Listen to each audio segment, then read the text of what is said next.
illegitimate regime. Why is Charlie Fauci still running around free Right. instead of hanging by the end of a noose somewhere? All right, take your seats, everybody, please. We are uncensored, unafraid, unstoppable. August 12, 2022. Welcome to the Stu Peters Show. My name is Stu. Joe McBride is an attorney and a former Manhattan public defender. Joe's done a lot to expose what's happened to the January 6th political prisoners, the prisoners of war being tortured in our nation's jails. He just filed a historic civil rights lawsuit on behalf of one of his clients, Ryan Nichols. Because Ryan was at the Capitol on January 6th, the feds drove a tank onto his front lawn, pointed the turret at his front door, and then kicked it in and stormed his house with a few dozen armed agents. Well, since Ryan wasn't actually even home at that time, he later peacefully surrendered to the FBI, and he's been stuck in federal custody ever since. Ryan's a former Marine who honorably served this country. Ryan Nichols has no prior criminal history, no history of failing to make court appearances. But purely out of hatred, the federal government, the criminal enterprise, has kept Ryan in custody for a year and a half as a prisoner of war, including 9 months in solitary confinement. He's sometimes even been denied access to water.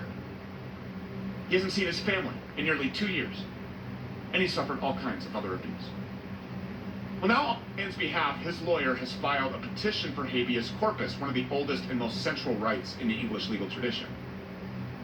This legal petition accuses the federal government, the global corporate government crime syndicate, of illegally using solitary confinement on Ryan while deliberately ignoring the PTSD that he developed while serving our country in the U.S. military. It highlights all kinds of violations. Ryan's 1st, 5th, 6th, 8th, and 14th Amendment rights. It calls for Ryan's immediate release from federal custody to halt these depraved abuses. This isn't just about Ryan Nichols. McBride's petition seeks to halt the use of solitary confinement for all pretrial detainees, the people who are in jail but have not been convicted of anything. Joe McBride joins us now to discuss this case and a whole lot more. Joe, thanks a lot for coming. We appreciate you being here. It's good to be here, Stu. Thank you for having me. This is probably the most important story domestically, getting almost no media attention while this abuse takes place in this gulag. These are persecuted prisoners of war. Is that overly hyperbolic? No, it is not overly hyperbolic. This is a very, very important piece of litigation with regard to the points of intersection between mental health issues, namely PTSD here, treatment of veterans in our country and in our prison system, the constitutional protections of pretrial detainees who are innocent until proven guilty, and their right to be free from torture. And their right to be free pending the outcome of their case. Doesn't everybody get granted bail? I mean, we just let murderers out of prison now. Ryan Nichols, just one of your clients that we have done some research on, this guy honorably served our country. He has no criminal history. He was just there. They brought a tank on his front yard. What kind of a nation are we living in? Well, we are living in a despotic regime. There is no question about it. Ryan Nichols, in conjunction with throngs of other people, went to the Capitol on January 6th because they believed that the election was improperly decided. Some people would say that it was stolen. And we all know what happened that day. Now, the concern was that if somebody was stealing the election, what would they want to do with our country? Would they want to make our country a better place, or would our enemies want to tank our country and run it into the ground? I think the concerns that the people who showed up that day, those concerns are playing out in our everyday lives before us right now. Our country has been sold down the river. Our economy has been driven into the ground. Our human rights, our constitutional rights are being thrown out the window, and we have a despotic regime that is hell-bent on tracking down, arresting, jailing, and torturing members of the opposition political party simply because they object with the party line and their way of thinking. And because dissidents are shining a big bright light on the globalist takeover. This is an occupied nation at this point, and I don't even think those in the White House know who's in charge right now. There is a transition of power happening right now. This is why you see these show trials and these tribunals happening with this fake monkey court operation with this committee that has been set up to investigate January 6th. The people responsible for January 6th are sitting behind that desk. The people responsible for January 6th occupy federal offices. The feds set this up. That is true. That is true for sure. Just as a point of historical context, when you think about the out-and-out attack against Christianity and Jews for a long time in this world, you look at the sacred scriptures, you look at the books, and you realize that there are 10 commandments there that have been for some 6,000 years. And those 10 commandments in and of themselves shaped and transformed the history of the entire world. Like the scriptures, the United States Constitution is an inspired document. And like the scriptures, like the 10 commandments, we have our Bill of Rights. And those Bill of Rights have been underestimated by America's enemies. They have underestimated the inspiration of God's Spirit within the meaning of those documents. They have underestimated the spirit and the will of the American people to abide and to resist tyranny. This is why the United States of America was founded to begin with. So no matter hell or high water, no matter if there's 1, 2, or 10 billion people in China, or whoever else has doubt for us, the United States of America is here to stay. Our way of life isn't going to change for anyone, and eventually our enemies are going to need to come to terms with that. So you've been in front of this committee. You've had the opportunity to bring people in front of the committee. What are we not seeing in the media? What's actually happening in that room?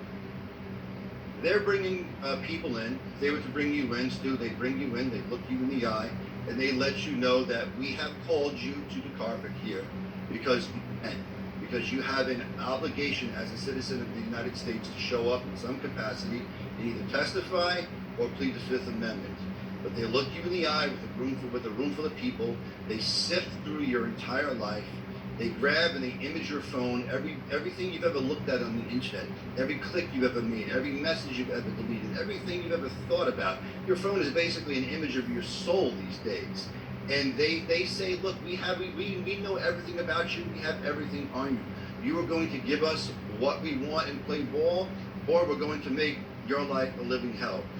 Fortunately, I represent clients like Alex Brusovitz, who looked at the committee in the eye and told the committee some 105 or 107 times in 45 minutes by virtue of the Fifth Amendment that it can go to hell.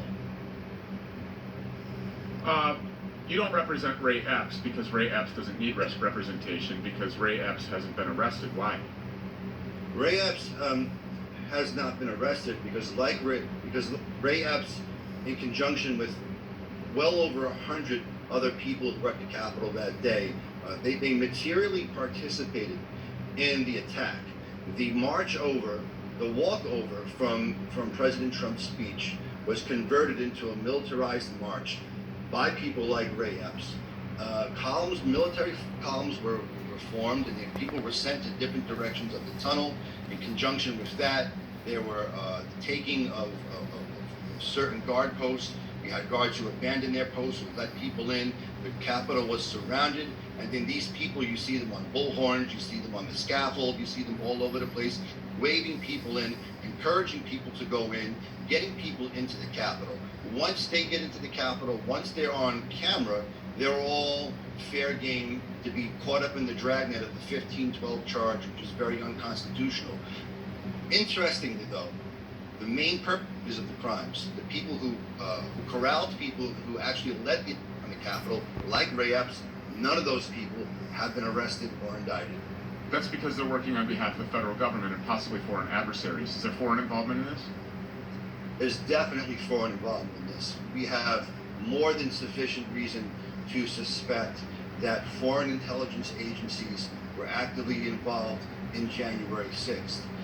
When you look at the months that preceded January 6th, why did New Zealand and Canada declare Proud Boys a terrorist organization when up until that point they were basically a drinking club?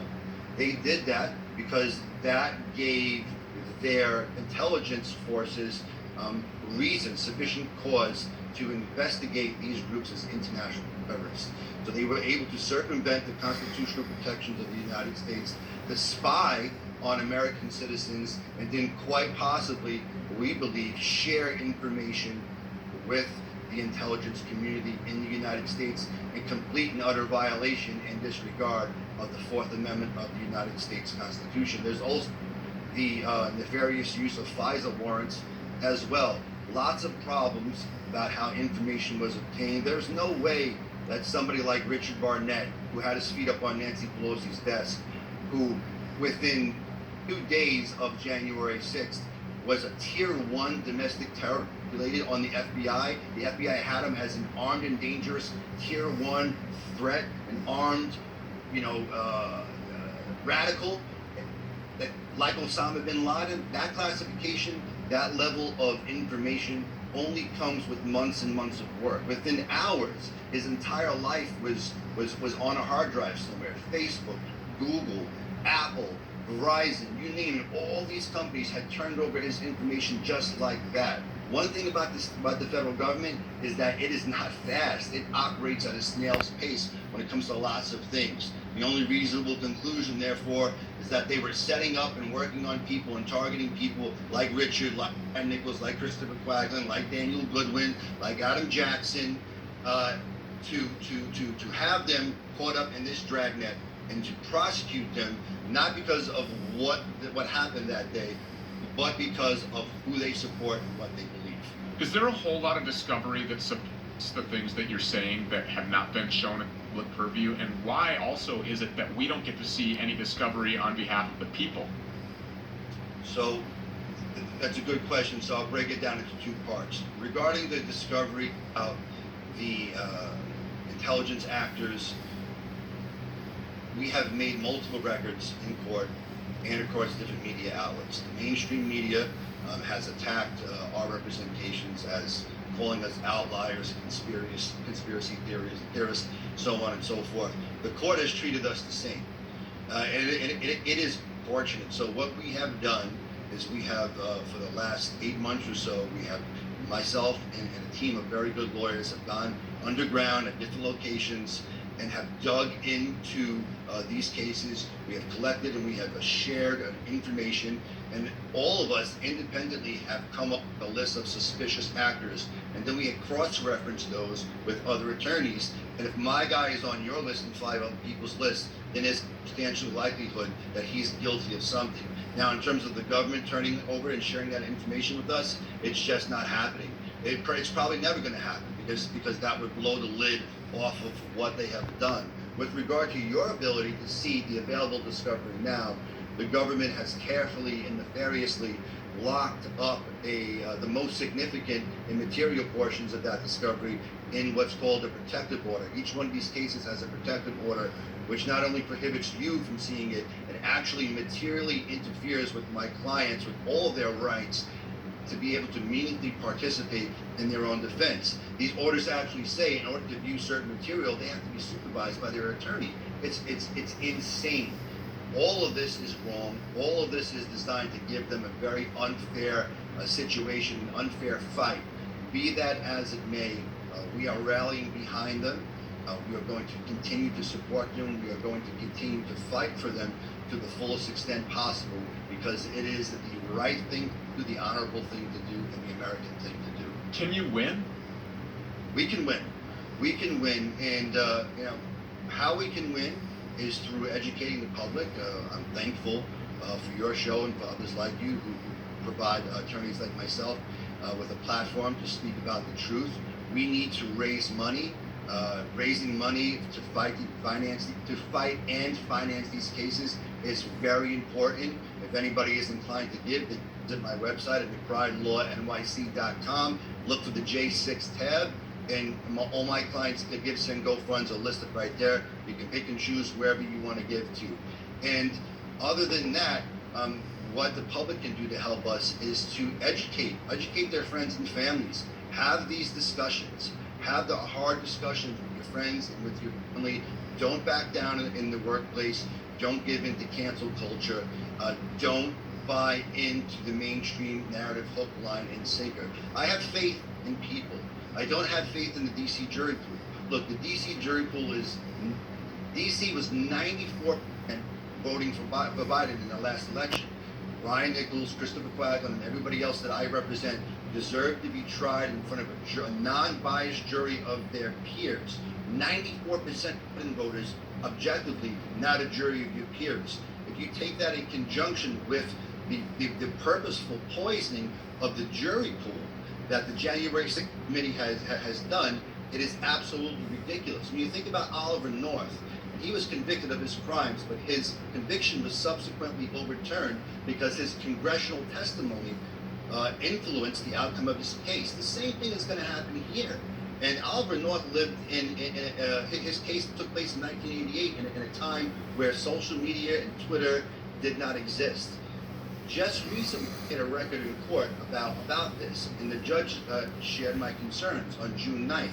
A few days later, on June 10th, a few days later, the following Monday, on June 13th, not only did the January 6th Commission get up there and give another one of their primetime presentations, they included Ryan Nichols. They specifically targeted him and put him front and center for the whole world to see, making it impossible for us to have a fair fight in Washington, D.C., and arguably anywhere in this country. This is the kind of stuff. The deck is stacked against us, but we have to fight. And right now, I have the habeas petition in Ryan Nichols' case and the habeas petition that I filed a little while ago in Christopher Quagland's case. Chris Quagland is in Northern Neck Regional Jail. He's been starved and tortured. He's got celiac disease. They've been feeding him non-celiac safe food for over a year. He's down 40 pounds. Last time he complained about this, they put him in a cell block with violent criminals. He was beaten to the point where he got 8 stitches next to his eye and his face. Ryan Nichols, a military veteran, a search and rescue specialist who was featured on Ellen DeGeneres for going viral for his work in various hurricanes. He is the best of what America has to offer. He lives with PTSD. He's been repeatedly put in solitary confinement. The last time he was put in prolonged solitary confinement, they drove him to the point of wanting to kill himself. When he went on suicide watch, their solution was to put him in a plastic Tyvek suit, to chain him to a bench in a room where the lights didn't go out for several days, and to encourage him and make fun of him when he was mentally breaking to the point where he wanted to commit suicide. That is straight up torture. These 2 habeas petitions are likely the 2 most important habeas petitions that have been filed in this country in the past 50 years. If the court follows the law in these cases, these guys will be out. If the courts do not follow the law, then I fear for what the future holds for American citizens in this country. I couldn't have said it better. They just raided Mar-a-Lago. Trump, there are informants working in there right alongside of him. We're seizing the cell phones of sitting U.S. congressional members and House members. We are targeting and jailing citizens because they're dissident or that they're political opposition. I don't believe in the opposition thing because then you're legitimizing that we have something real here in the first place. Right. But if people don't think that they're going to come for you just because of your beliefs, I mean, it'll come down to, do you want to eat real beef or crickets? Well, if you like real beef, then we have a prison cell for you. I mean, this is go time right now for everybody. And as it's described, if they're going to come after everybody, then they need to have these convictions from January 6th in order to go after Trump. I think it's my prediction that in the next 2 weeks they'll perp walk the former president. That they'll put him in handcuffs and they'll walk him out in front of the whole world to see, because they want to incite conflict in this country. They need it. That's why they sponsored and made BLM. This is a CIA operation, just like ISIS, just like ISIS-K, just like Al-Qaeda. We train these people, we arm these people, we put them in the streets of various countries, including our own, to burn them to the ground, cause $12 billion in damage in a summertime period over a violent, home-invading criminal thug like George Floyd who died of a fentanyl overdose on the streets of Minneapolis, and that's even according to the official coroner's report. I can't believe what's happening in our country, Joe, and for your fight, we really thank you. By the way, go to McBrideLawNYC.com, McBrideLawNYC.com, click on the J6 tab, go find a defendant or several of them that you want to contribute to and help to finance this fight. Joe McBride, thank you so much for being here. I appreciate it. God bless you, brother. For the first time in a millennia, a famine of biblical proportion is hitting the earth, and it's by design. has created scarcity. Fertilizer production has been wiped out. The fertilizer is up 128%. Food processing plants are exploding. Herds of cows are being massacred and buried. This is a very abnormal event. The Great Reset demons have created the crisis, but a generation of great resistors following King Jesus have the solution. HeavensHarvest.com. Get there right now. Prepare for the worst by trusting the best. HeavensHarvest.com has a delicious plan to conquer starvation. It's real food, high quality, tastes great. It's actually really good. Trust Heaven's Harvest today. Order food for the year and a bucket of heirloom seeds. Affordable, available, ready for the fight ahead. HeavensHarvest.com. Everything that the world has told you is completely upside down, especially when it comes to your health. People avoid chocolate because they think they're going to get fat, or they're going to get acne, or oily skin, or it's bad for your health. No! EarthEchoFoods.com. Go to EarthEchoFoods.com right now and enjoy rich, decadent, and creamy chocolate with the health benefits that are provided by originating with organic cocoa beans, naturally kissed by the sun. They add turmeric and MCT oil and sea salt and cracked pepper. It is perfect. It's good for your health. Actually reduces inflammation. Makes you feel the best that you've ever felt. Plus, it tastes unbelievably great. EarthEchoFoods.com right now. Go to EarthEchoFoods.com. Welcome back. So in 2019, the FDA approved Jynneos as a vaccine for the monkeypox virus. Well, now, thanks to the refusal of homosexuals to stop having revolting group sex parties,